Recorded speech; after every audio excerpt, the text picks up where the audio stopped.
Please subscribe to our channel, Pacific Front Untold, and be sure to leave a comment after watching a video. While Japan's 11th Army advanced up the Yangtze River, the Second Army concentrated its forces, the 3rd, 10th, 13th, and 16th Infantry Divisions, near Hefei. The initial objectives were the towns of Luan and Hushan, with the eventual goal of advancing to the northern foothills of the WWII Mountains. However, due to the Chinese destroying the roads west of Luan, Second Army Commander Prince Narihiko Higashikuni adjusted his plans. Instead of advancing to a line stretching from Luan to Hushan and concentrating forces in this area, the Second Army would advance to the Huangshan-Shangcheng line further west to control intact roads. The Chinese withdrawal of forces to stem the 11th Army's advance along the Yangtze River facilitated the Second Army's initial advance. Prince Narihiko ordered the 10th and 13th Infantry Divisions to begin their advance on August 27th. These units faced approximately 25,000 men from the Chinese 51st and 77th Armies.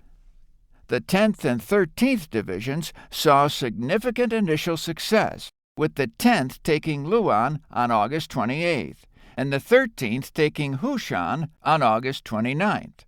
The 10th Infantry Division proceeded to seize Kushui on September 7th. Meanwhile, the 13th Infantry Division made a night crossing of the Xi River, but faced significant resistance from several Chinese divisions of the Second Army Group. To support the 13th Infantry Division, Prince Narihiko ordered the 10th Infantry Division's Seiya Detachment to reinforce its advance on the town of Shangbailing. Despite these efforts, the 13th struggled to advance. Consequently, Prince Narihiko ordered the 16th Division to advance on Shangcheng from the northern part of the road linking Shangcheng to Yanyashu to cut off the Chinese line of retreat. After crossing the Xi River at Yanshu, the 16th Infantry Division outflanked Shangcheng from the north in concert with the 13th Infantry Division, leading to Shangcheng's fall on September 16th. Following the fall of Shangcheng, Prince Narihiko ordered the 13th and 16th Infantry Divisions to continue through the WWII Mountains to Baikao and Songfu.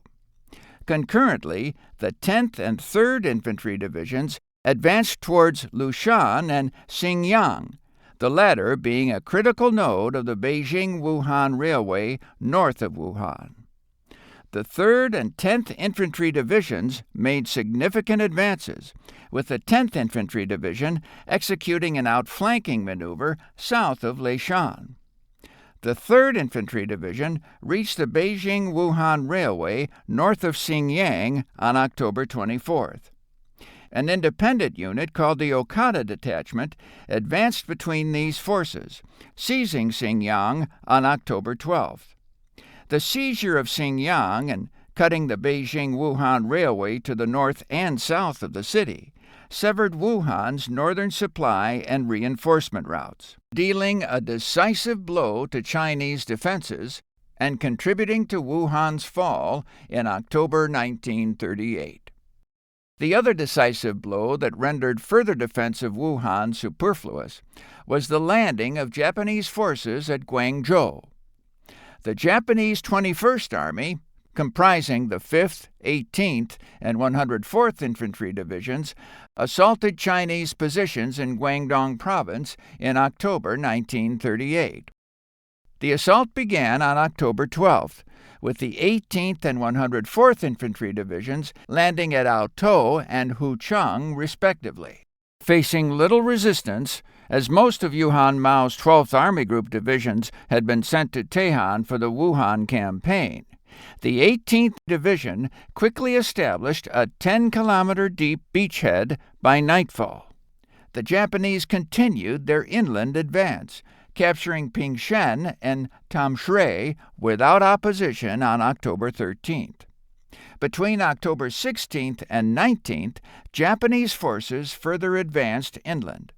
Finally, on October 21st, Japanese tanks entered Guangzhou without infantry support, while a regiment of the 5th Infantry Division seized the forts at Humen with no resistance.